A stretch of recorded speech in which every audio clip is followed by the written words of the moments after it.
My family said I was bad with money, but they were secretly stealing hundreds of thousands from me. For years I blamed myself for struggling, cutting coupons, skipping meals, while my sister sipped champagne in Lisbon. The truth exploded at Grandpa's birthday dinner. He'd been sending me money all along. I never saw a dime. I used to think I was just bad with money. I budgeted everything. I worked 3 jobs, day shifts at the warehouse, weekends driving rideshare, and freelance copywriting late into the night. I wasn't extravagant.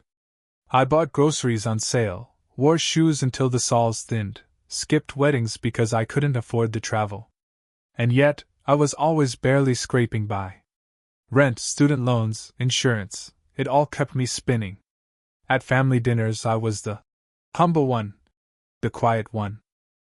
My sister, Sabrina, always had a story: new clients, new yoga studio, spontaneous weekend trips to Lisbon. "You work too much," she'd say, sipping imported wine. "You should just breathe more." I used to smile and nod, assuming I was simply unlucky. Maybe I picked the wrong degree. Maybe I wasn't assertive enough. Maybe some people just aren't meant to get ahead. Then came Grandpa's birthday dinner. We were at his favorite steakhouse, the kind of place where they don't list prices. Grandpa hugged each of us when we arrived. When he got to me, he chuckled, patted my back, and said, "Glad to see you putting that allowance to good use.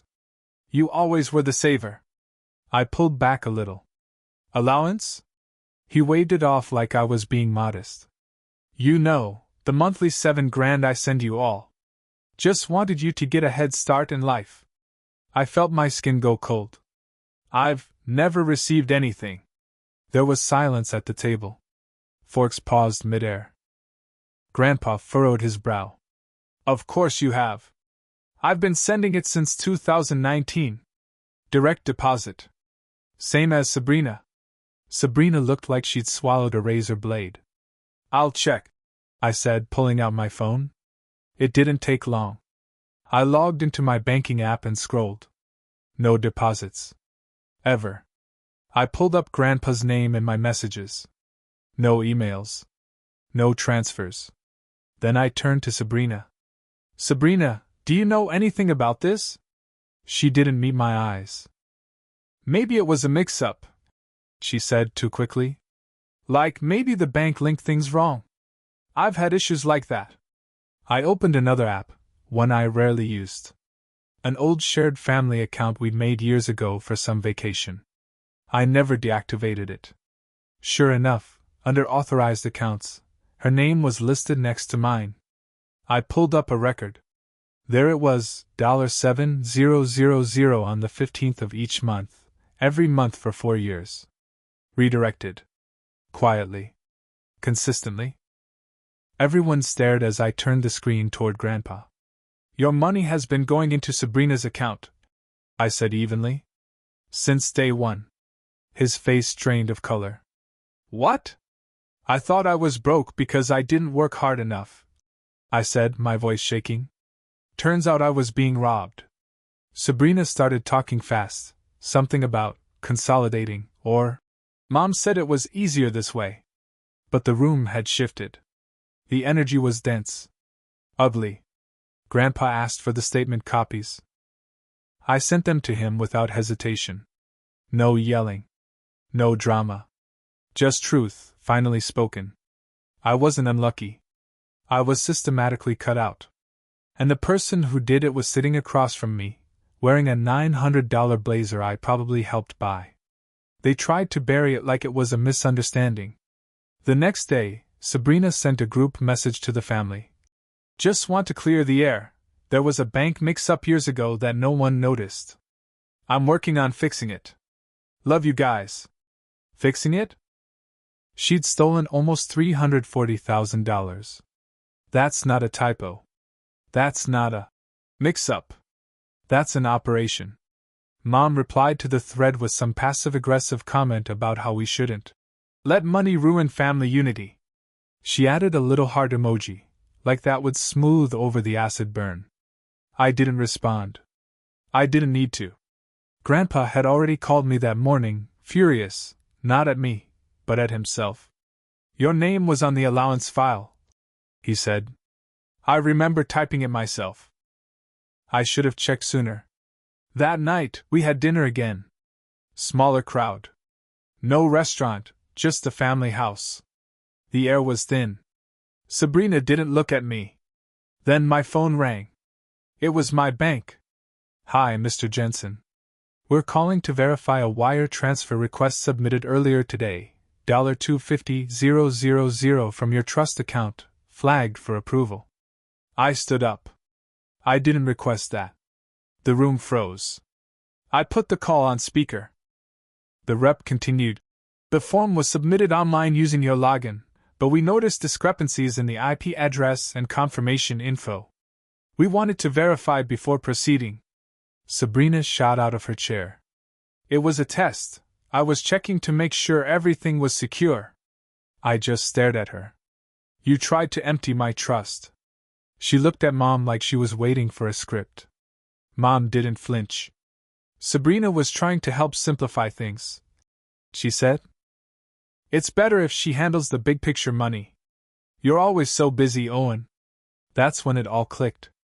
This wasn't a one-time reroute. This was the system. I was the pack mule. Sabrina was the chosen one, the responsible one, the golden child who got access to money I didn't even know existed. And I'd been busting my back for a decade thinking I was just unlucky. I walked into the hallway, called the bank back, and froze all accounts. Then I sat down and emailed Grandpa everything: screenshots, login alerts, financial statements, years of rerouted money. Back in the dining room, I said calmly, From now on, no more access. No more logins. No more assumptions. My accounts are mine.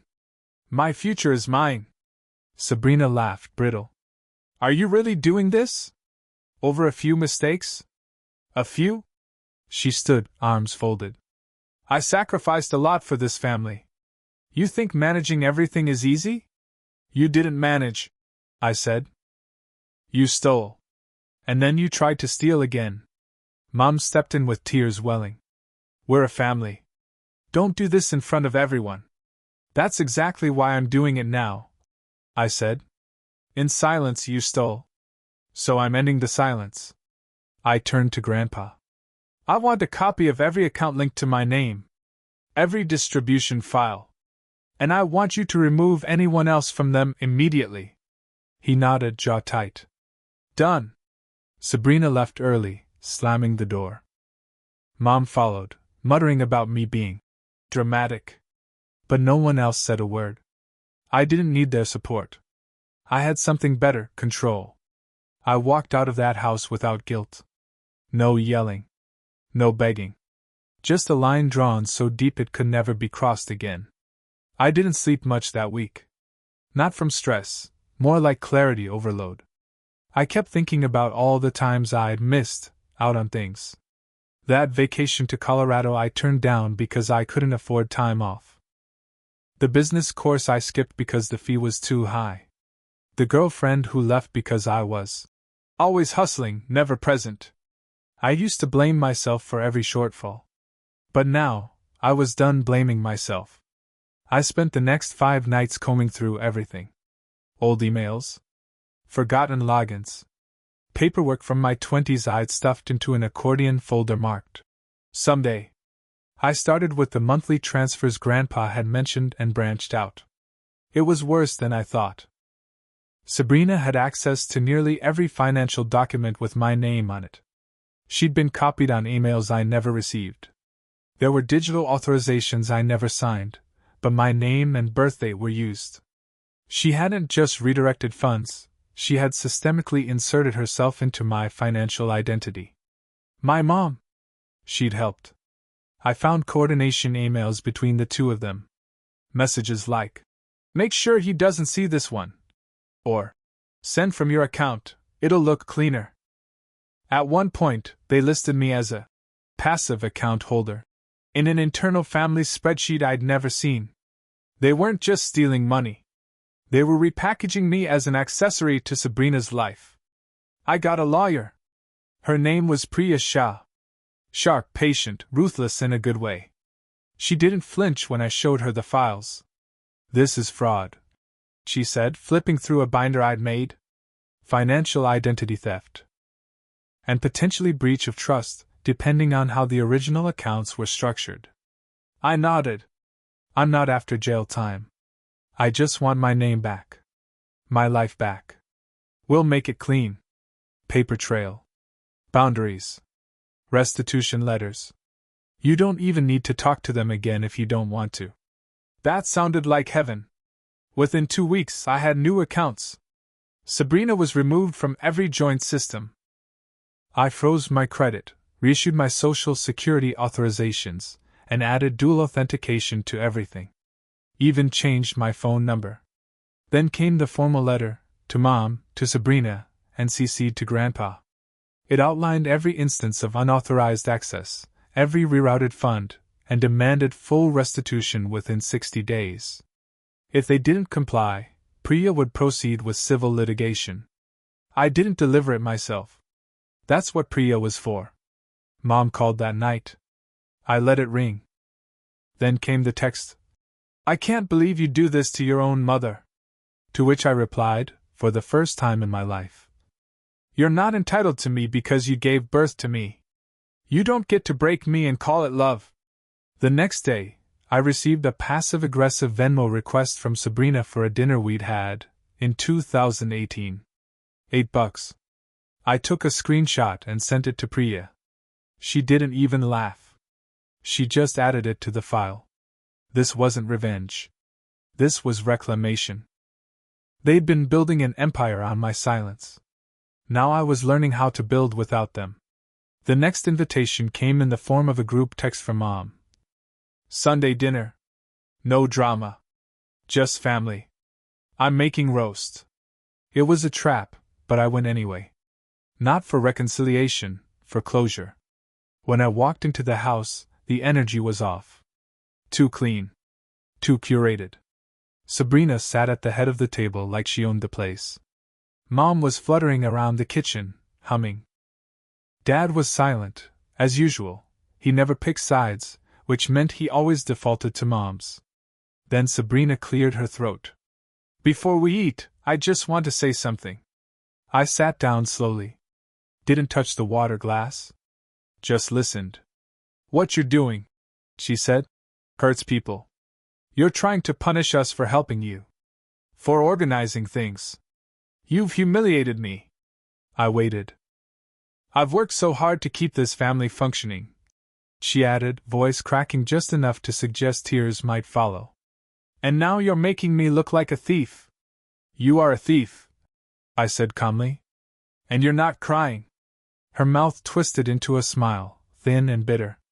"Oh, so now you're a psychologist?" "No," I said. "I just know what it looks like when you fake pain to avoid accountability." Mom chimed in, waving a wooden spoon. "Enough. This is why I said we should talk like adults. This family is falling apart, and it's your doing, Owen." I turned to her. "Did you ever ask yourself why you felt so entitled to my accounts? My name? My future? It wasn't like that," she snapped. "We were simplifying things. Families help each other." "No," I said, leaning forward. "You helped Sabrina. You used me." At that moment, Priya's voice came through the speaker. "I told her I might call during the dinner." I'd left my phone on the table, on standby. "Hello?" she said, crisp and composed. "This is Priya Shah, legal counsel for Mr. Owen Jensen. I understand there's been concern over the formal restitution letters." Mom blinked. "Who is this? Why are you?" "I'm here to restate the terms," Priya continued. 30 days remain to return the misappropriated funds. If not, civil litigation will proceed. Evidence has been filed. The paper trail is complete. This is not a threat. It's a resolution timeline." Silence. Sabrina's face flushed red. "You're disgusting," she hissed at me. "Bringing in lawyers like this is so embarrassing." "No," I said. "What's embarrassing is stealing from your brother and calling it love." Mom's voice broke. I raised you. How can you do this to me? I stared straight at her. You didn't raise me, I said. You trained me to accept less. And I'm done. Dad looked up then, for the first time. But he didn't say a word. He never did. And I finally saw that as a choice. I stood up. You have the terms. You have the timeline. You have nothing else from me. Sabrina scoffed. You think you'll be happier alone? You think this money makes you strong? I think not being stolen from makes me free. And with that I walked out. No yelling. No plates shattered. Just footsteps down the hallway and a breath I hadn't taken in years. The truth didn't blow everything up. It just opened the door. And I stepped through it. 3 days after the dinner, I got an envelope in the mail. It was from Grandpa. Inside was a cashier's check for $40,000 with a note in his handwriting. This doesn't fix everything, but it starts the repair. I failed to protect you. I'm sorry. I sat with it for a long time, unsure what to feel. It wasn't the money, it was the recognition.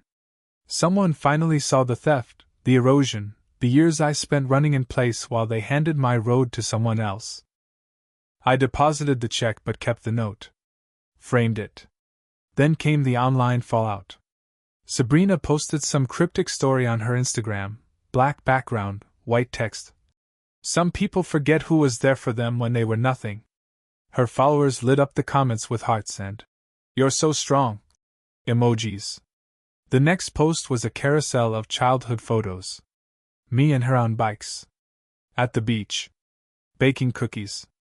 Captioned, "When love turns into lawsuits, you know the world's upside down." I didn't respond. Not because I couldn't. Because I'd already won. Mom texted 2 days later. Can we talk?